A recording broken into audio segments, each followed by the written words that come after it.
ገደሏትም እነሱ ደግሞ ጓደኛዬ ናት ብላ ፈላጊውና ስትፈልግ ነበር አሉ።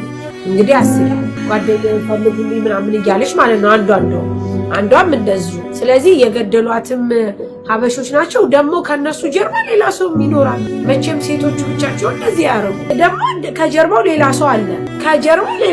ሌላ ሰው ባይኖር ነው እንደዚህ ያደረገ። ሌላ ሰው አለ። ገባችሁ?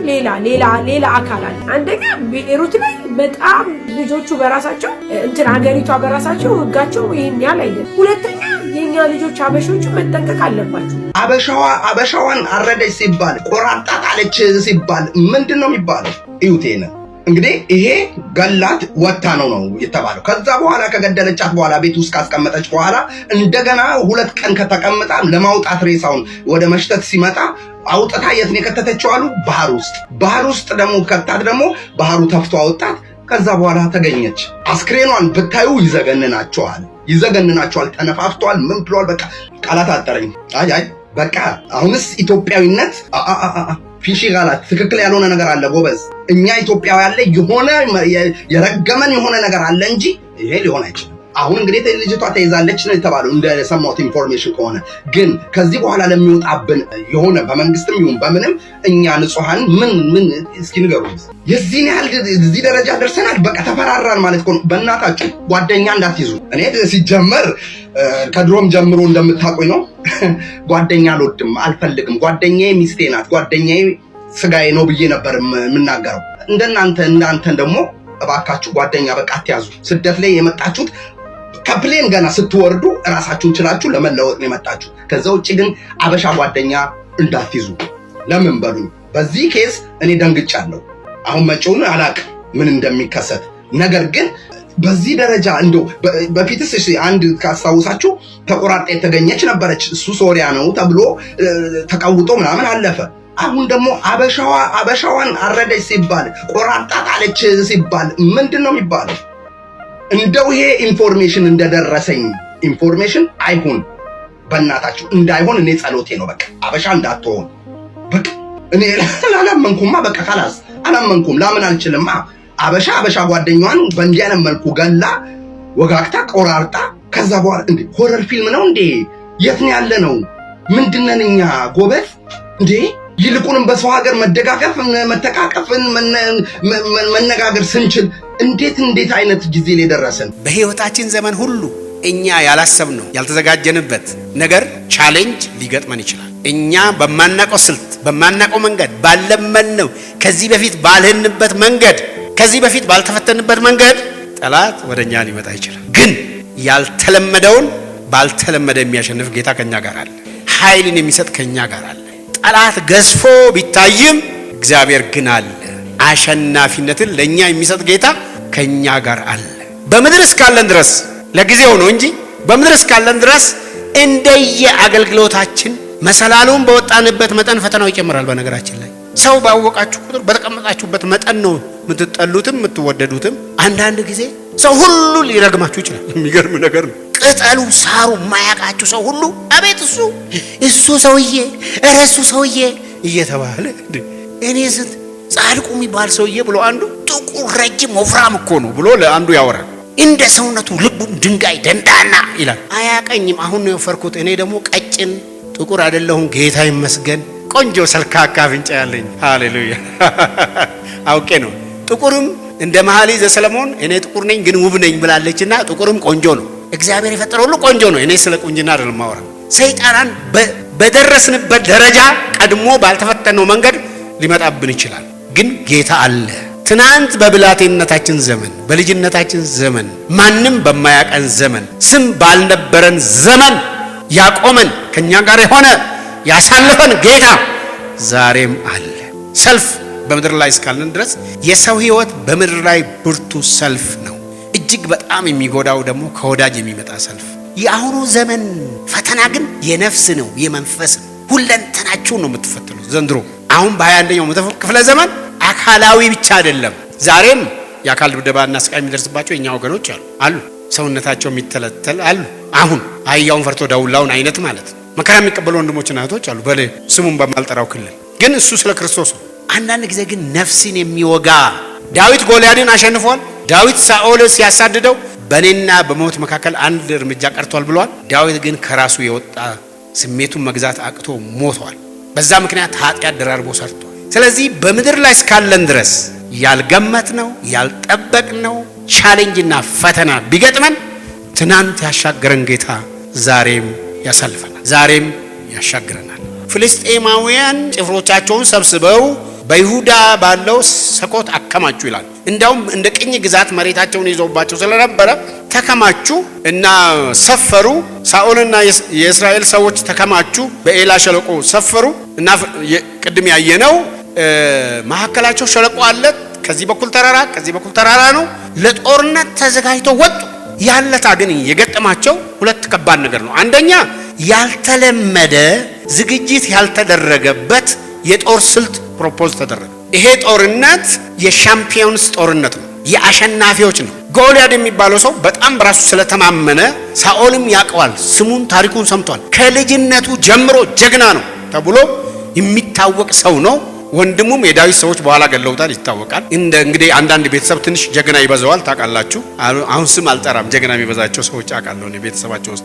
ግን ለማንኛውም ጎልያድ በእስራኤላውያን ዘንድ በደንብ ይታወቃል። ማን መሆኑ ይታወቃል፣ ታሪኩ ይታወቃል። በተሰለፈበት የጦር ሜዳ ሁሉ አሸናፊ መሆኑ ይታወቃል። እነሱ ለጦርነት ከዚህም ሰራዊት ሳኦል እንዳውም ምን እንደሆነ ታውቃላችሁ፣ ሚሊሻም አልቀረም፣ ብሔራዊ ጦር አልቀረም። መደበኛው ጦር ብቻ ሳይሆን መደበኛው መከላከያ ብቻ ሳይሆን ገበሬውም ጭምር። ለምሳሌ የዳዊት ሶስቱ ልጆች ሚሊሻ ነው፣ ብሔራዊ ጦር ነው። ክተት ተብሎ ነው፣ ከባድ ጦርነት ነው። ተሰብስበው እያሉ ጎልያድ የሚባል ሰው ፕሮፖዝ ያደረገው ነገር በጣም ከባድ ነው። እነሱ አልተዘጋጁበትም፣ አልተለመደም። ያልተዘጋጁበትና ያልተለመደ የጦርነት ስልት ሰውየው አቀረበ ማለት። ይሄ ጦርነት የሻምፒየንስ ጦርነት ነው፣ የአሸናፊዎች ጦርነት ነው፣ የተራ ሰዎች ጦርነት አይደለም። የውክልና ደግሞ ጦርነት ነው። ስለዚህ ጎልያድ ምን አለ? ወጥቶ ሰው ካላችሁ አምጡ አለ። ሰው ከሰው እንዲተላላቅ አንፈልግም አለ። የውክልና ጦርነት እንዋጋለን። እናንተ ሰው ካላችሁ፣ ጀግና ካላችሁ አምጡ። አሁን እኔ ለፍልስጤማውያን እኔ የጌት ሰው ነኝ፣ ዋነኛ ጀግና ተብሏል። እኔ ጀግና ነኝ። ቁመቱ ራሱ የለበሰው ትጥቅ የጦር መሳሪያው ምን ማለት ነው እንደሆነ ታውቃላችሁ? ኒኩለር ነው የታጠቀው። በአሁኑ ቋንቋ ማለት ኒኩለር ነው የታጠቀው። ምናልባት አሁን ምን እየተባለ ነው? ከድምጽ ፍጥነት ይሄን ያህል የሚፈጥሩ ሚሳይሎች የሚባል ነገር አይነት ነው የታጠቀው። ደግሞ የሚገርመው የለበሰው ደግሞ ሚሳይል ማክሸፊያ ነው። እሱ አይመታም፣ ጦር አይወጋው፣ ምንም አያገኘውም እሱ። ስለዚህ ከሰውየው ጀግንነት የጀግንነት ታሪክ ከቁመናው ከፊዚካል አፒራንሱ ጀምሮ እስከ ታጠቀው ብቻ ሳይሆን አንደበቱ ደግሞ ፕሮፓጋንዳው ደግሞ የሚያርድ የሚያስፈራራ ነው። ለምሳሌ እሱ ሲናገር ሳኦልና ሰዎቹ እጅግ ፈሩ ደነገጡ ይላል። ገና ብቅ ሲል ሰውየው ሽብር ነው የሚነዛው በሰዎች ውስጥ ማለት። ስለዚህ ምን አለ? ሰው አላችሁ ወይ? ሰው ካላችሁ አምጡ። የእስራኤላውያንን ጭፍሮችን ተገዳደርኳቸው አለ። አምጡ ሰው። ጦርነቱ በፍልስጤምና በእስራኤል መካከል ብቻ አይደለም አለ እሱ። ጦርነቱ በእኛ አማልክትና በእናንተ አምላክ መካከል ነው። እነሱ በዛ ዘመን ብዙ አማልክት ማምለክ ማለት በቃ ሃይማኖተኛ ነው። አንድ አምላክ የሚያመልክ እንደ ኤቲስት ነው የሚቆጥረው ያኔ። ብዙ አማልክት ደግሞ ከሆኑ የጦርነት አምላክ አለ፣ የምናምን አምላክ አለ፣ በየአይነቱ ናቸው። የእስራኤል አምላክ አንድ ነው። ሰናክሬም ያለው ምንድነው? አንድ መሰዊያ ያላችሁ እዛ ስር ታጎነበሳላችሁ አላለም? የእናንተ አምላክ የሶሪያን የሰማሪያን አማልክት ሁሉ አሸንፈ የእናንተ አንድ አምላክ ይችለኛል ብሏል። በዛ ዘመን አስተሳሰብ ማለት ነው። ስለዚህ አሁን ጦርነቱ በጎልያድና በእስራኤል መካከል እስራኤል ጀግና አለኝ ብላ በምታቀርቡ መካከል ሳይሆን በአማልክቶቹ መካከል በአምላኮቹ ስም ነው የረገመው። ለምሳሌ ዳዊት። ስለዚህ የሚዋጋው አማልክቶቹን ወክለው ነውና እስራኤላውያን ከተሸነፉ ማን ነው የተሸነፈው? አምላካቸው ነው የሚሸነፈው። ሌላው የማይመጣጠን ነገር አለ። ጎልያድና ዳዊት በምንም አይመጣጠኑ። በምንም በቁመና በትጥቅ በምንም አይመጣጠንም። የዳዊት ትጥቅ ኮረጆና ምንድነች? ወንጭፍ፣ ድንጋይ፣ ጠጠር ምናምን። በትር ደግሞ ይዛል። አንተ ውሻ እኔ ውሻ ነኝ እንደ አንተ ብሎ እንዳውም ተናዶ ደም ግፊቱ ሳይመጣበት አይቀርም ከንዴቱ የተነሳ አንተ ያው በጣም ጀግና ነኝ የሚሉ ሰዎች ታውቃላችሁ፣ አረፋ ይደፍቃሉ ሲናደዱ። በጣም ተናዶ ድሮ አፄ ቴዎድሮስ ሲናደድ ሚስታቸው ነች አሉ የምታቀዘቅዛቸው በጣም ኃይለኛ ስለሆኑ። ጌታዬ ምናምን ብላ ስትደባብሳቸው ያ መቼም እህቶች ያው ታቀዘቅዛቸዋለች እና ትንሽ ታረጋጋቸዋለች አሉ። እና እንደዚህ ጀግንነት እንትን ያለባቸው ሰዎች ይገነፍላል፣ ቁጣቸው ይመጣል፣ እልህ ውስጥ ይገባል። ሰውየው ዳዊትን ሲያየው ከሕፃንነት ትንሽ ከመሆኑ ባሻገር ብቻ ሳይሆን የለበሰው ነገር የያዘው ነገር ወደሱ የሚወጣበት ነገር አበሳጭ። መጽሐፉ ምን ይላል? በአማልክቶቹ ስም ረገመው ይላል። ጦርነቱ የአማልክቶች ጦርነት ነው። በእውነተኛው አምላክና በአማልክት መካከል የሚደረግ ጦርነት ነው። አምላኩን የሚወክል አንድ ሰው ከዚህ በኩል ያስፈልጋል። አማልክቶቹን የሚወክል ሰው ቀርበዋል። ያልተለመደ ነው፣ ዝግጅት ያልተደረገበት ነው፣ ስልቱ በፍጹም ያልተጠበቀ ነው። አንድ ነገር ብቻ ልበል፣ ከሰውየው ለ40 ቀን ጠዋትና ማታ እየወጣ ከተራራው ላይ እሱ ሲወጣ ይላል ስታነቡ እስራኤላውያን ይሸሻሉ ይላል፣ ይሸሻሉ። ስለዚህ የሳኦል መንግስት አዋጅ አወጀ፣ 3 አዋጅ። ይሄን ሰውዬ ቢገኝ ሰው ቢገኝና ይሄን ሰውዬ የሚያሸንፍ ሰው ከተገኘ ቤተሰቡን ከቀረጥ ነፃ ያደርጋሉ አለ። ታክስ ይቀርለታል አለ። ቤተሰቡ አልተገኘም። እሺ እሱ እንደተጠበቀ ሆኖ ይሄን ሰውዬ የሚያሸንፍ ሰው ከተገኘ ልጄን እድርለታለሁ የኔ አማች ይሆናል አለ። አልተገኘም። ሶስተኛም አለ። አሁን ጊዜ ያልፈጅባችሁ 3 አዋጅ ቢታወጅ ማን ይምጣ? ከሳኦል ጀምሮ እስራኤላውያን በሙሉ እሱ ጀግና ነው ማን ይችለዋል ምናምን ይላሉ። ሰው እኮ መጀመሪያ እዚህ ጋር ነው የሚሸነፈው። ጠላትን አጉልታችሁ ስታዩ ነው የምትሸነፉት። የዘንድሮ ጴንጤክ ስለ ሰይጣን ብዙ ያወራል፣ ስለ ጌታ ግን አያወራም። አህያ የሚያል ሰይጣን ተሸክሞ ይዞራል። ሰይጣን እኮ ይላል። ምን ሰይጣን እኮ ትላለህ?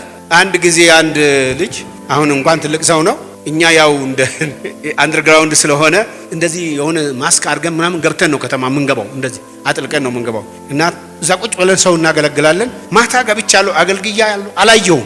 ጠዋት ስነቃ የተኛሁበት ቤት ከትራስጌው ላይ ያ ወንድም ምን ብሎ ጽፏል?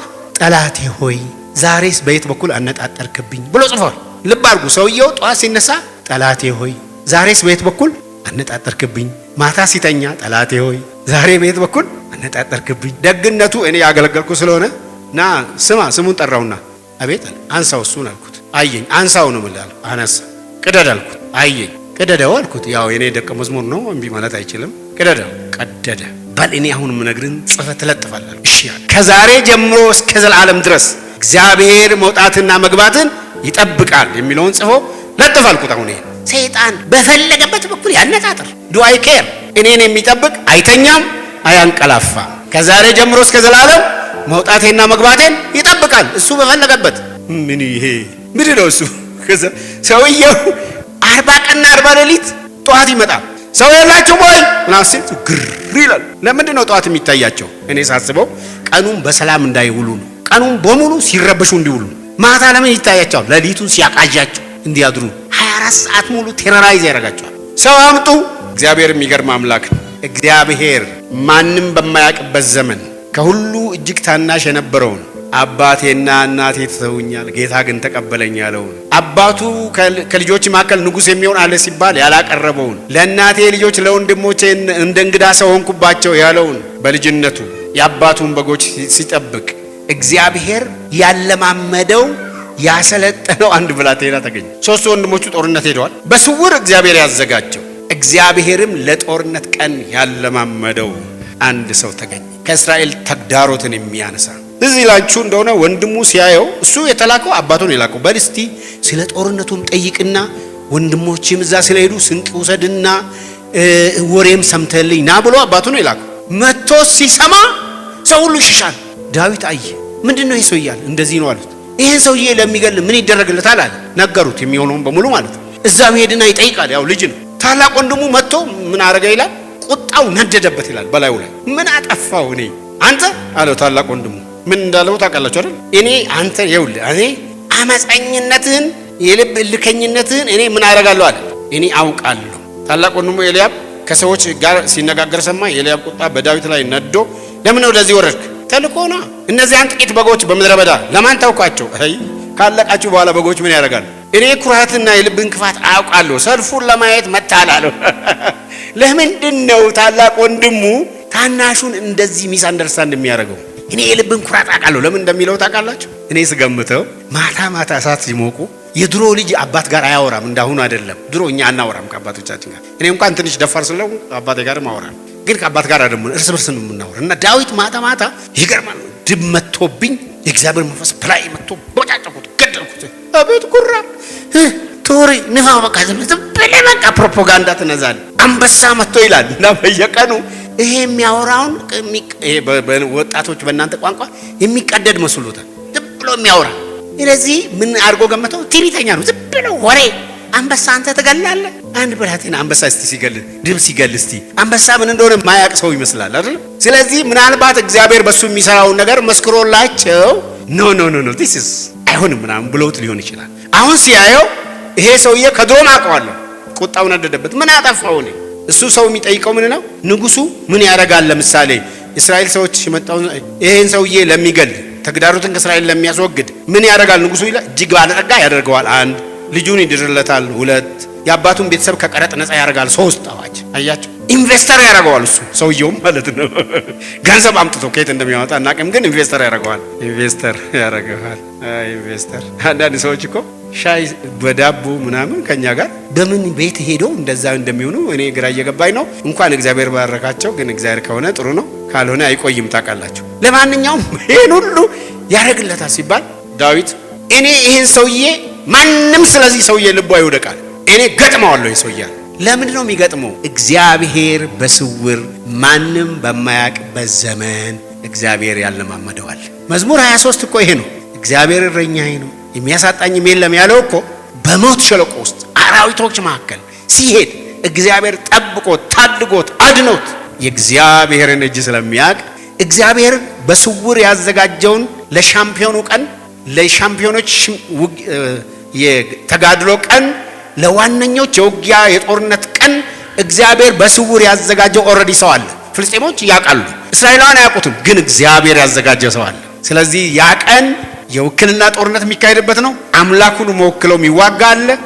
ከእስራኤሎች ውስጥ ሰዎቹ ባያውቁትም እግዚአብሔር ያዘጋጀው ደግሞ ጀግና አለ። ይሄ ጀግንነት አካላዊ በምላስ ላይ የፕሮፓጋንዳ ጀግንነት አይደለም፣ ፊዚካል ጀግንነት አይደለም። የለበሰውን ምን አለው? አንተ ጨረ ጦር ይዘህ ትመጣብኛለህ፣ እኔ ግን በሰራዊት ጌታ በእግዚአብሔር ስም እመጣብሃለሁ። እግዚአብሔር ያዘጋጀው ስለነበር ሳኦል ጋር ሲያቀርቡት አይታችሁ እንደሆነ ሳኦል ምን አለው? ውይ አንተ እኮ ልጅ ነህ። ይሄ እኮ ከልጅነቱ ከበለነቱ ጀምሮ ጦረኛ ነው። ይህንን ሰውዬ መዋጋት አትችልም። እና ዳዊት ኤክስፒሪየንሱን ነገረው። የአባቴን በጎች ስጠብቅ እኔን እግዚአብሔር ከአንበሳና ከድብ ያስጣለኝ አምላክ ከዚህ ፍልስጤማዊ ያድነኛል። ይሄንን ሰውዬ እግዚአብሔርን የሚገዳደረውን ይሄን ሰውዬ እኔ መተዋለሁ። ዳዊትም ከአንበሳ ከድብ እጅ ያስጣለኝ እግዚአብሔር ከዚህ ፍልስጤም እጅ ያስጥለኛል አለ። ሳኦልም ዳዊትን ሂድ፣ እግዚአብሔር ከአንተ ጋር ይሆናል አለው። እና ሳኦል እንትን ያው ታክቲክ ነች እቺ። ሳኦል ለዳዊት የራሱን ልብስ አለበሰው፣ የሱን ራስ ቁር አደረገለት ምናምን። ገብቷቸዋል ግን ለምን እንዳደረገ? ጎልያድን እሱ ከገደለ ሳኦል ገደለ እንዲባል ነው። ነገስታት ክብር ለእናንተ አይሰጡም። እንዳትሳሳቱ፣ እንዳትነኩ ደግሞ ወዮላችሁ። ከነካችሁ ድራሻችሁ ነው የሚጠፋ፣ አይሰጧችሁ። ዳዊት ግን እምቢ ያለው አለመፈለግ ሳይሆን ሰውነቱ ፊት አያደርግም። እንደምታስታውሱት ሳሙኤል ሳኦልን ሲቀባው ከህዝቡ ሁሉ በትከሻው ምን የሆነ ነው? ዘለግ ያለ ነው፣ ትልቅ ነው። ይሄ ደግሞ ትንሽ ነው። አረ እንትኑ አይገጥምም አለው እና አልለመድኩትም። በለመድኩት መንገድ እግዚአብሔር ባስለመደኝ መንገድ አንዳንድ ሰዎች የሆነ ነገር ለማድረግ እግዚአብሔር መንገድ ሲመራን መጥተው እነሱ በለመዱት ኖ የኔ ይሄ አይደለም መንገዱ፣ እኔን ባስለመደኝ ነው የምሄደው። ያንተን ልብስ አልለብስም፣ ያንተን ቁር ራስ ቁር አልደፋም። እኔ ገና መቼ ነገስኩና እረኛ ነኝ እኔ። ስለዚህ የእረኝነት ኮሮጆዬን በቃ እኔ በሌጣዬ አምላኬ ይሰራል። አልገባችሁም አይደለም? እግዚአብሔር በእኛ እንዲሰራ ምንም ታይትል ምናምን አያስፈልገንም። ኖ ወይ ልብ ብቻ ነው የሚያስፈልገው።